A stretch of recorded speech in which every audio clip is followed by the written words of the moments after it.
Bien, bonjour à toutes et tous et bienvenue pour ce nouveau compte-rendu de Conseil des ministres.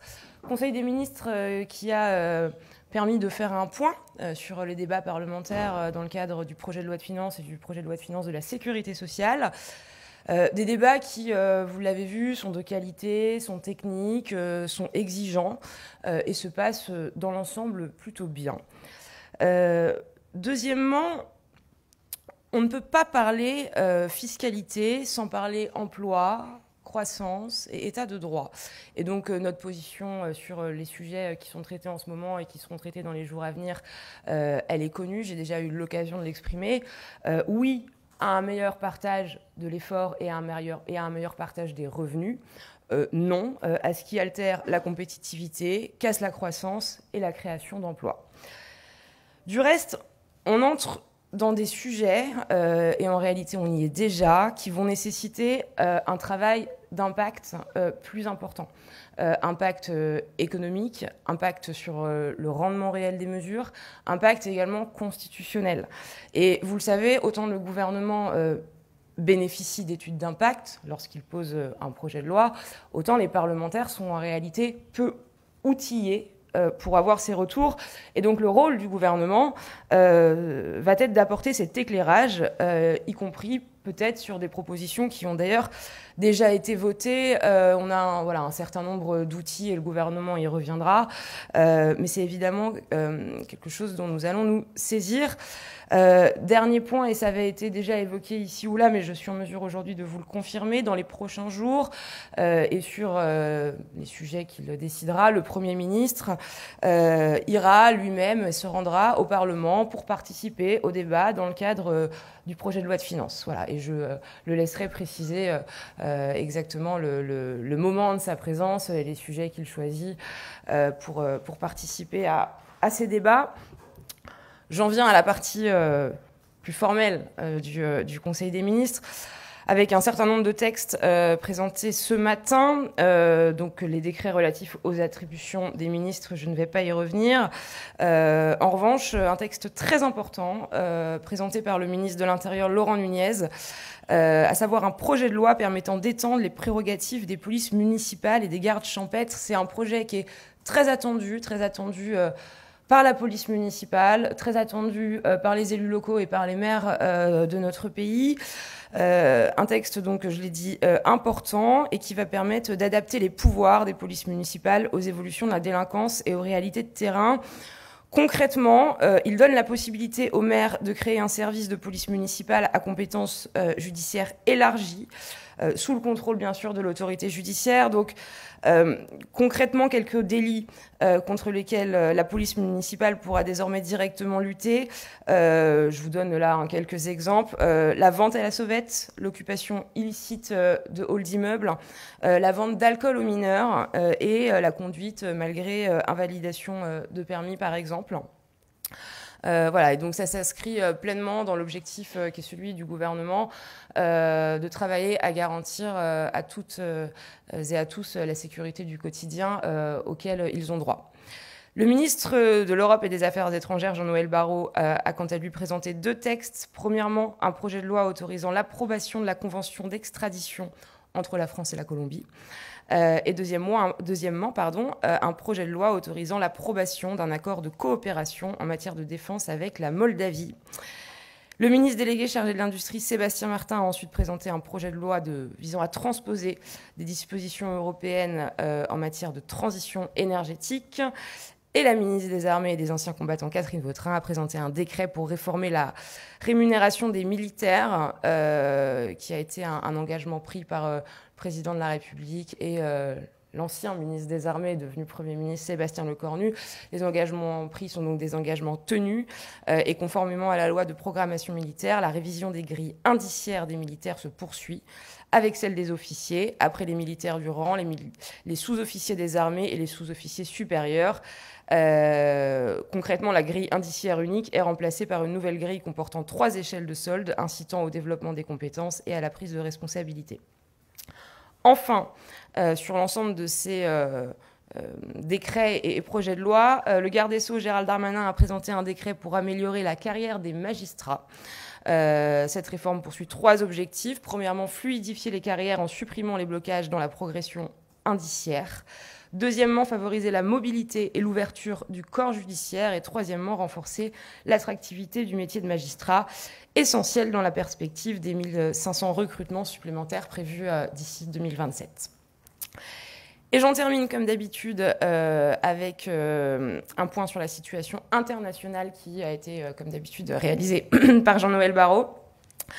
À Gaza, les opérations militaires israéliennes ont repris hier, suite à des attaques du Hamas et à sa lenteur dans la restitution des dépouilles des otages. Le cessez-le-feu est menacé, il doit être rétabli au plus vite. Notre priorité est de nous insérer dans le dispositif mis en place par les Américains pour stabiliser l'enclave, le Centre militaire et civil de coordination, le CMCC, afin de peser sur ses orientations. Des officiers sont déjà insérés dans la structure, appuyés par nos diplomates à Tel Aviv et Jérusalem. Une équipe interministérielle plus dense y sera déployée prochainement. Et en parallèle, nous discutons avec les Américains du mandat de la future force internationale de stabilisation et poussons les Palestiniens à former rapidement le comité chargé de gérer Gaza. Un deuxième point sur l'Ukraine, et je m'arrêterai là. Premièrement, au Conseil européen, qui s'est tenu, vous le savez, le 23 octobre, les États membres se sont engagés à répondre aux besoins financiers de l'Ukraine pour les années 2026 et 2027. Deuxièmement, le 19e paquet de sanctions européennes a été adopté presque simultanément avec les sanctions des États-Unis sur les grandes entreprises pétrolières russes. Et les travaux sur un 20e paquet de sanctions ont déjà débuté en parallèle.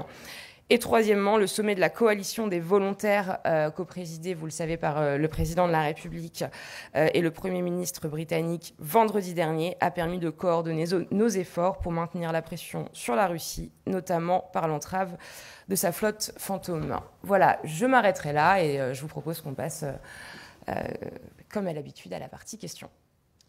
Bonjour, Bastien Auger pour TF1 et LCI.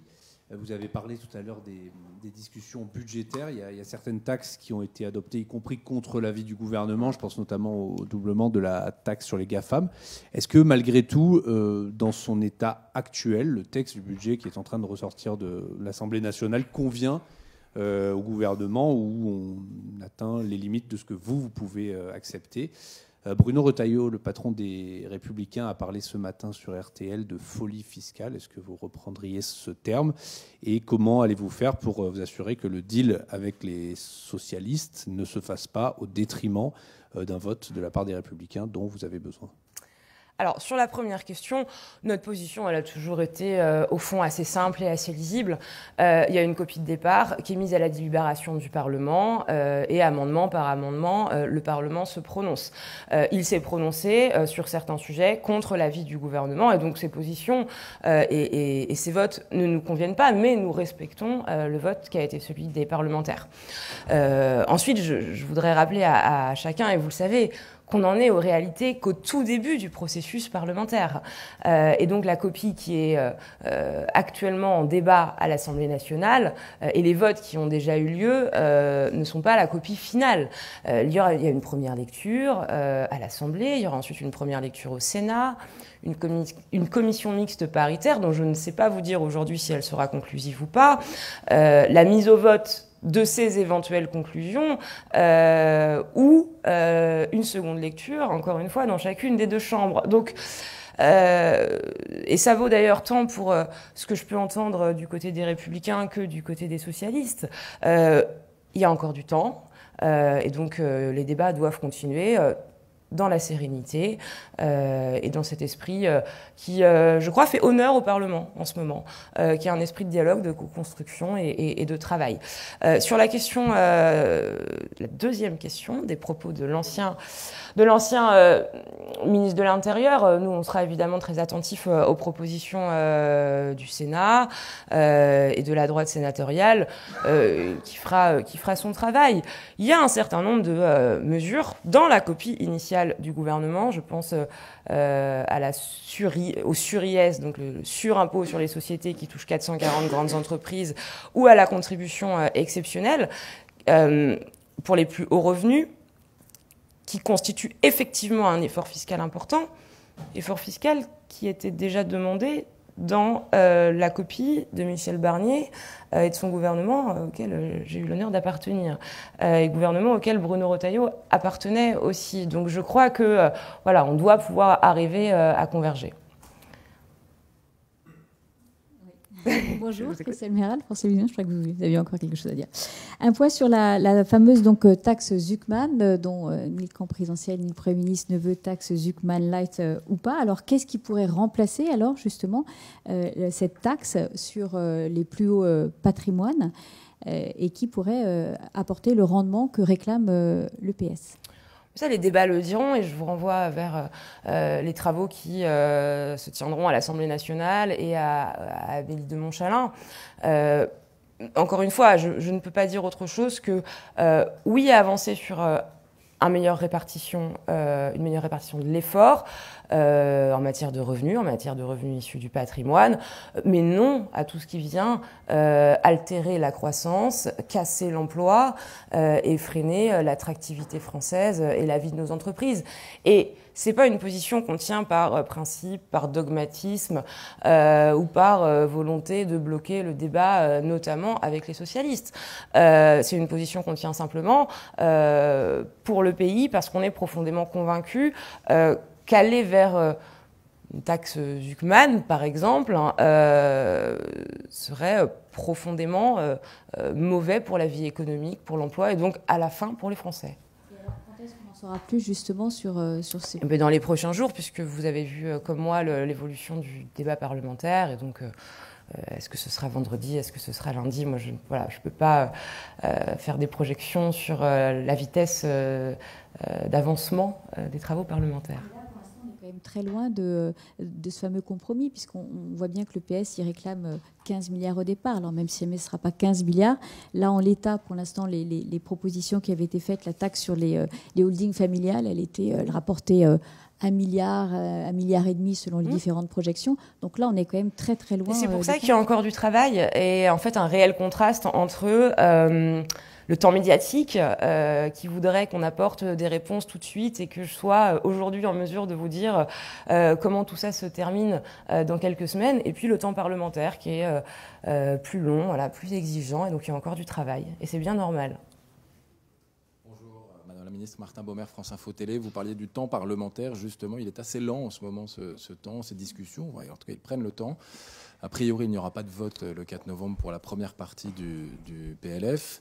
Est-ce que vous allez, vous, au gouvernement, pousser les députés pour qu'ils accélèrent un peu le débat parlementaire, justement, et pour qu'il y ait un budget qui soit voté dans les temps, et pour que la France ait un budget dans les temps? Le droit d'amendement est constitutionnel, et donc je serais bien mal placée, étant membre de l'exécutif, pour demander aux parlementaires de retirer des amendements. C'est leur choix. Certains groupes ont déjà annoncé qu'ils allaient le faire, mais ce n'est pas à nous de leur donner ce type d'injonction.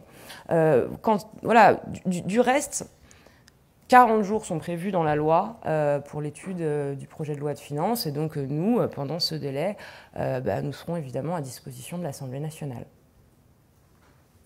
Bonjour, Léopold Debert pour BFM TV. Pour revenir sur les propos liminaires à propos du débat en cours à l'Assemblée nationale, quels ont été les mots du président de la République sur ce point pendant le Conseil des ministres? Et est-ce que vous pouvez nous éclairer sur la réunion qui a eu lieu juste après, à laquelle vous avez peut-être participé, avec la présence du Premier ministre et différents ministres qui étaient présents? C'était une réunion de travail et je n'ai pas plus de commentaires à faire dessus. Et quant à votre première question, le président de la République n'a pas réagi aux propos introductifs du Premier ministre. C'est uniquement le Premier ministre qui s'est exprimé sur la partie Assemblée nationale? Complètement. Vous pouvez rien nous dire sur la présence de tous ces ministres tout à l'heure? C'était une réunion de travail, tout simplement. D'accord. Oui, bonjour, Hugo Babé, BFM Business. J'ai une question sur la taxe GAFAM dont on parlait juste avant, sur les services numériques, qui a été doublée hier contre l'avis du gouvernement, qui appelait à de la prudence. Comment le gouvernement et le président anticipent les possibles répercussions de l'administration de Donald Trump? Notre rôle, c'était d'alerter la représentation nationale sur un choix qui effectivement a été fait hier, avec une position simple.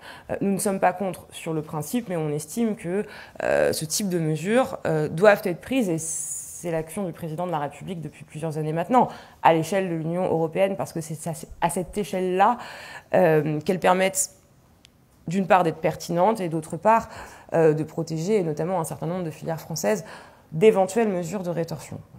Est-ce qu'on peut imaginer des discussions avec le président Donald Trump suite à ces votes ? Ça, je n'ai pas de commentaires à faire là-dessus. Notre rôle, encore une fois, ça a été d'éclairer le choix du Parlement. Et du reste, comme je l'ai dit tout à l'heure, le débat budgétaire va se poursuivre. Nous n'en sommes qu'à la première étape. Et donc, on aura l'occasion, le Sénat, par exemple, aura l'occasion de rediscuter cette mesure. Et puis ensuite, encore de nouveau, l'Assemblée nationale. Donc, voilà, il y a du temps. Bonjour Madame Réjon. L'une des principales compétences des préfets aujourd'hui réside en tout cas dans la capacité de restreindre certaines libertés d'accès à un territoire, notamment quand il y a un point de deal ou un développement de narcotrafic.